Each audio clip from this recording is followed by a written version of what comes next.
shaxslar qo'llab-quvvatlab imtiyozli kreditlar berish evaziga yangi shug'ullarni yaratish. Bunda Prezidentimiz 300 kunlik inson qaroriga asosan 100 milliongacha zalogsiz 1 milliarddan ziyod amalo qilgan bo'lsa, bir yil ichida 150 milliongacha zalogsiz kreditlar ajratamiz. Bunda asosiy vositalar sotib oladigan bo'lsa 5 yilga 1 yil imtiyozli davr bilan loyihasiga qarab 18% 21%gacha kredit ajratamiz. Bundan tashqari agar aylanma ajratamiz, bunda 18 oyga bo'ladi, 3 oy imtiyozli davr bilan kreditlar beramiz. Bundan tashqari 2 yil son qarorga asosan mahallalarda 10 milliongacha o'zimizga biriktirilgan 8 ta mahallada jismoniy shaxslarga 10 milliongacha 23%dan yarim yilga kreditlar ajratamiz.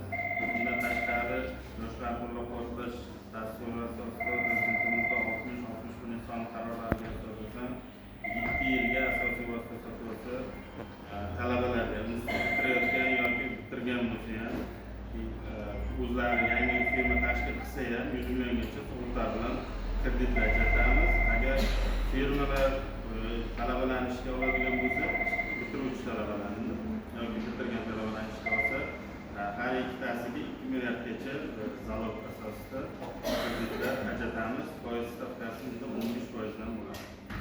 Bunda savollar bo'lsa, Manda savol bor. Mana shu talabalarga 2 milliardgacha kredit ajratamiz deb shu korxona rahbari talaba bo'lishi shart. Yo'q, rahbar emas, o'sha ta'sischisi yoki ishchisi bo'lsa ham bo'laveradi. Ishchisi bo'lsa ham bo'laveradi. Ta'sischi ham bo'lishi. 15%. 15% necha yil dedi? Asosiy vosita sotib olsangiz 2 yilga bo'ladi, 2 yil imtiyoz bo'ladi. Agar qurilishga qilmoqchi, qurilish beramiz. Qayta ta'minlash. 3 yilga beramiz, 6 oy imtiyoz. 3 yilga Zalog asosida berasizmi? Zalog. Garov ta'minot asosida.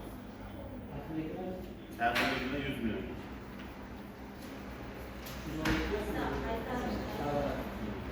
312 300 milliongacha garov bo'lsa